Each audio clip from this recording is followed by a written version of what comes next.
Kasi nandito na po si Azuma sa loob, no? Muntikan pong hindi magkasya sa box dahil po sa sobrang laki.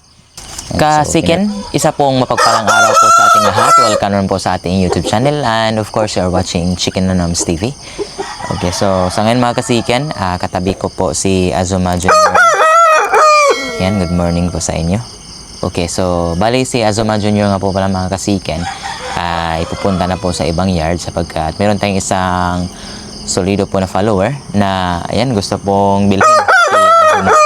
So si Azuma is medyo matanda na, nasa 3 to 4 years old siguro, pero still ito po yung producer natin ng kanawayon, nakapagkasta pa naman, but 100 na lang po talaga siya sapagkat ayun, kung medyo mailap po yung inahin na magpakasta ay na-outbalance po siya sa kanyang laki, kaya ayun 100 po siya upang makapagkasta. Kaya kasiken, ay nanood ngayon yung ating follower na kukuha. Ayan, so happy farming po sa iyo. Hopefully maparami mo itong si Azuma. Ayan, so let's take a closer look po ni Azuma kasiken. So ayan po si Azuma, no? So split wing po siya. Ayan, kalabas po yung ibang pakpak at so far okay naman yung kanyang tindig, no? Okay, Azuma, bigyan mo nga kami ng isang tilaok dyan para makita ng ating mga follower na talagang okay ka. Pang good morning vibes lang. Go. Ayan, ang galing. So, hopefully kasiken magkasya po si Azuma sa ating box, no? So, ayan. Kanina is meron akong hinanda na box. So, nilagyan ko na rin ng dahon kasiken para kahit pa paano iwas stress po sa biyahe. And sana lang talaga is magkasya, no? So talagang DIY lang po yung box natin sapagkat medyo malaki po si Azuma. At ayan, may mga butas na para makapasok po yung hangin. So ngayon, ipapasok na po natin si Azuma para mapasakay na po natin siya. So yung kasi masyado po ito si Azuma. Yan, dito tayo, stay tayo. So Azuma, pasok ka na dito.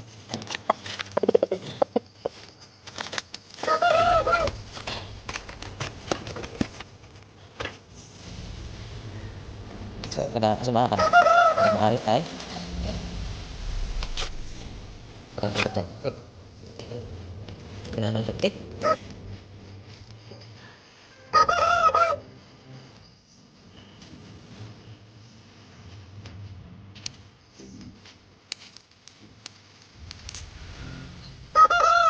Kasi nandito na po si Azuma sa loob, no? Muntikan pong hindi magkasya sa box dahil po sa sobrang laki. Yan, so pinalabas na po natin yung kanyang buntot para po hindi po masira, no? Okay, sana hindi rin ito mabukas. Delikado. Okay, so ngayon nga kasiken ay ipapasakay na po natin. Mag-aabang na po tayo ng sasakyan. So kasiken, welcome back ulit sa ating YouTube channel. At yun nga, si Azuma Jr. ay napasakay na po natin around 5:20 AM at kinontak na po natin si Sir, no, yung buyer natin, na baka 7 or 7 onwards nandun na po sa drop point po yung atin pong pinasakay na manok. At bago tayo magpatuloy po sa atin pong routine sa araw na ito mga kasiken, syempre shoutout po sa mga solido po nating supporter at subscriber. Pa-shoutout sa next video mo, Sir, from Guagua, Pampanga. Nakakamiss mga Shamo at Basilan. From Sir Joshua Bukod. So maraming salamat sa iyo, Sir. Shout out sa iyo. Big shout out sa iyo dyan sa Pampanga. Ayun. And then secondly, shout out kay Patrick ng Wato Balindog, Idol. Shout out sa iyo, Sir Patrick. Okay, so maraming salamat sa patuloy na panonood at pagsubaybay po sa ating video. So ngayon mga kasiken, dahil nga na-out na po natin si Azuma, so ipapakita po namin kung gaano na lang po karami po yung mga Shamo po natin na inaalagaan. Even yung mga asil at saka basilan mga kasikin. Kaya samahan niyo muna ako. Ganitong oras po, around 6 AM. Ito po yung routine ko po dito sa yard, no? Nandito ako ngayon sa atin pong munting yard. Sapagkat magpapakasta po tayo sa atin pong mga pullets po na mga inahin. So ayan. Kahit paano is nakaporma na dito ng konti. But hindi pa po ito yung final sapagkat dito rin tayo magpapatayo po ng panibago nating bahay, no, ng tahanan. Kaya may chance po na malilipat po itong mga nakatali dito mga kasikin. So hindi pa po ito yung final po na forma kasi pwede po tayong umabot doon, no? Hanggang saan natin gusto pong ilagay ang mga ito kasikin. Kaya ngayon, samahan niyo muna ako. Atin muna ang pagkastahan tong mga inahin natin. Dito tayo mauna po sa ating sweater. Cross po sa ating pure round head mga kasikin. Perfection round head pala ng Mount Banahaw. So ayan po siya. So papakastahan po natin dito sa ating sweater.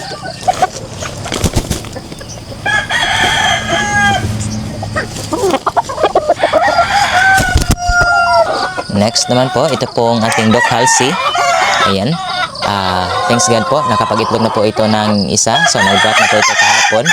So, Doc Halsey cross po sa atin pong Hatch Gray from Sir Garces.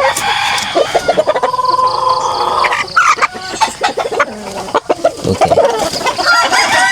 At sa katunayan po mga kasikin, itong atin pong gray, dalawang inahin po yung pinapakastahan natin sa kanya. Later, pagkatapos itong kumain, papakastahan po natin yung isa po natin, inahin yung atin pong first gen na asil mga kasikin.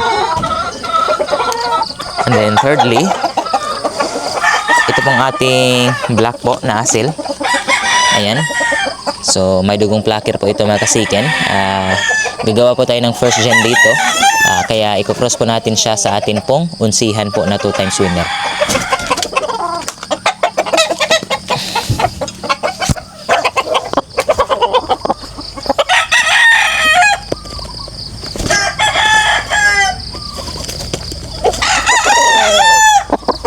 Grabe po kumasta ang ating unsihan kasikin. So lastly mga kasikin, ito pong ating dirty dome ay papakastahan din natin. Okay, so ang ginagamit po nating tandang dito is yung pong ating Devil Blues. Sa kasalukuyan mga kasikin, meron na po siyang 6 na itlog dyan. Hopefully may mga laman, no?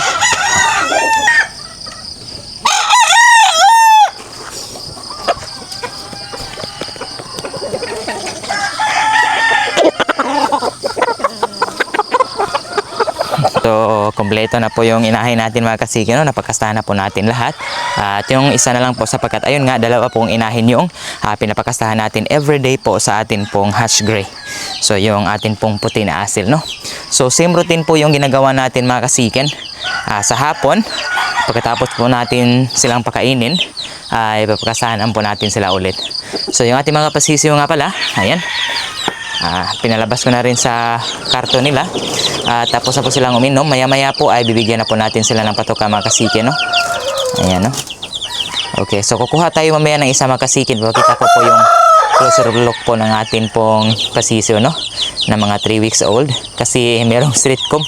Hindi ko alam bakit may street comb dyan mga kasikin. Parang hatch, no? So ngayon mga kasikin, para makita nyo po kung gaano na po karami or kaunti po yung alaga natin is magbibigay na po tayo ng patoka po sa ating mga alagang manok. Samahan nyo ako saglit mga kasikin.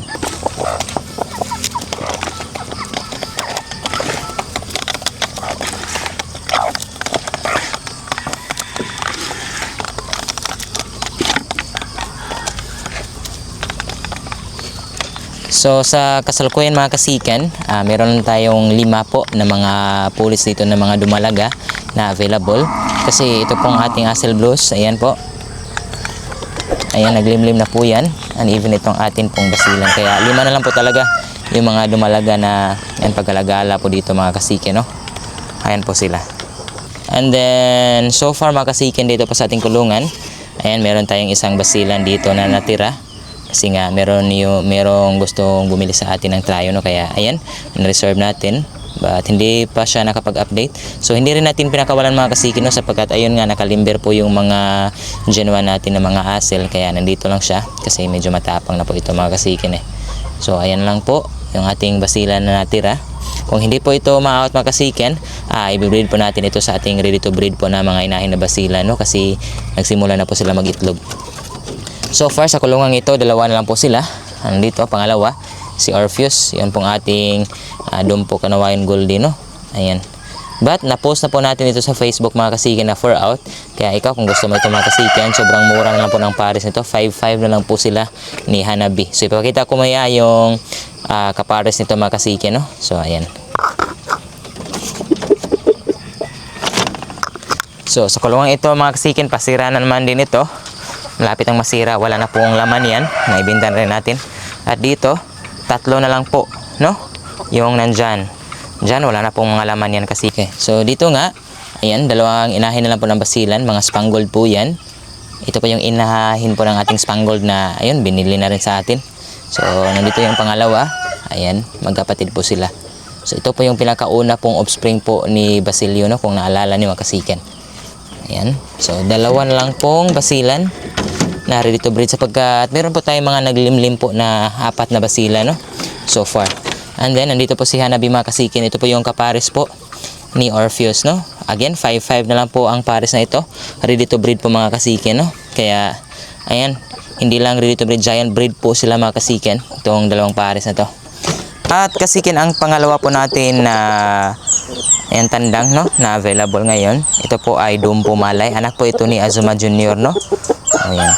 So, medyo sira po yung mukha sapagkat yung pong basila natin nakawala. Kaya ito, pumatol dito, no. But ayan. So, bigyan natin ng patoka kasiken.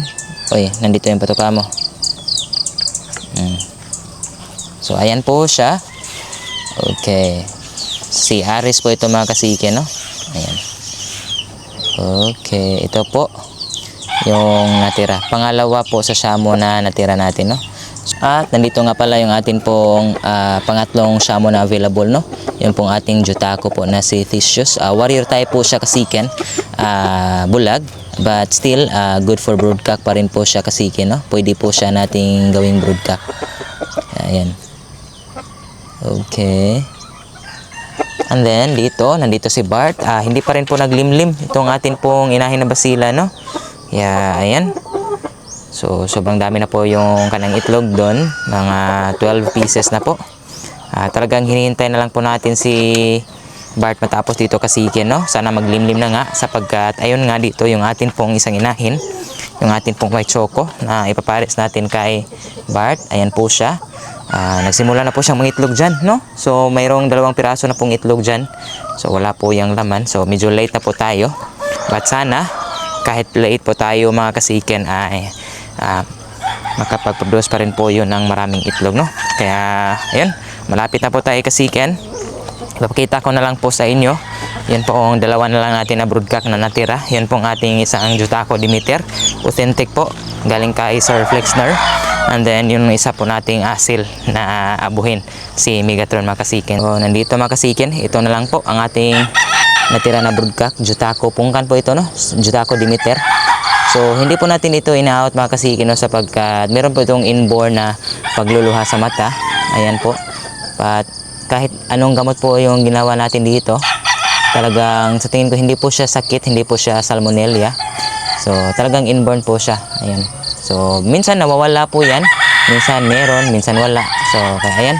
So far, ito po yung producer natin ng pungkan, no? Yan po yung kulay kapag nasisinagan po ng araw, no? Ayan. Sobrang ganda kasiken. Nga po pala, no, si Megatron mga kasiken, yung atin po Indian Asil Blues. So, kaya po kung hindi po mabenta natin yung mga dumalaga natin na mga Indian Asil na mga pullets, so ito po yung papakastahin natin mga kasiken, no? So, kahit paano makapag-produce pa rin po tayo ng mga asil po na linyada kapag, ayun nga, hindi po natin ito maibenta kasiken. So far kasiken, meron na lang tayong 4 po na mga tandang na mga Shamo. So, 2 Jutako po. So, si Theseus at saka si Perseus, Jutako Demeter at saka yun po ang Jutako natin na warrior type. And then, nandun din po si Orpheus, yun pong ating Dumpo Goldie Kanawayon. At the same time, yung anak po ni Azuma Junior na si Aris mga kasiken. So, 4 na lang po talaga. At saka 2 po yung tandang natin na mga basilan. So, kakaunti na lang po talaga yung ating mga alaga. So, talagang nabibilang na natin mga kasiken unlike before, no? Okay, so sa ating pagtatapos mga kasiken, ipapakita ko po sa inyo, ipasisilip ko po sa inyo yung pong 3 weeks old na po natin na mga generation 2 po na asil. Yung 3 weeks old na sinasabi ko sa inyo mga kasiken, 2 abuhin po ito sapagkat yun nga, yung inahin po nito is yung pong puti natin na asil. Cross po ito sa ating unsihan, no, na ayun, multi-winner na po, no. Okay, so ito po, tingnan nyo po ng malapitan mga kasiken, no. Ayan, street comb po, no. Abuhin na street comb. So, certainly kasiken, sila po ay mga stag, no. Ayan, sobrang excited tayo dito. Sana po, maganda po ang resulta. Okay, ayan po. Okay. So, abuhin, no? Sobrang ganda. Okay, so ito po ay generation 2. Kaya ito mga kasiken, hanapan po natin ito ng magandang pulit, no, para ayun, Gen 3, sana makapag-stabilize na po tayo ng linyada. So titingnan muna natin kung maganda po yung performance mga kasiken. But medyo matagal-tagal pa ito mga kasiken kasi mga 7 months pa natin ito magamit. So but this year, certainly, ayun, talagang ma-breed na po natin sila kasiken, no? So sana lang ay tumubo po sila na healthy mga kasiken, hindi po madidisgrasya. Magiging successful po yung ating mga experimental breeding kahit paano. So kasiken, hanggang dito na lang po ang ating video. Sana po ay nag-enjoy na po kayo sa ating pong content. So maraming salamat sa patuloy na pagsubaybay at panunood. See you po when I see you. God bless.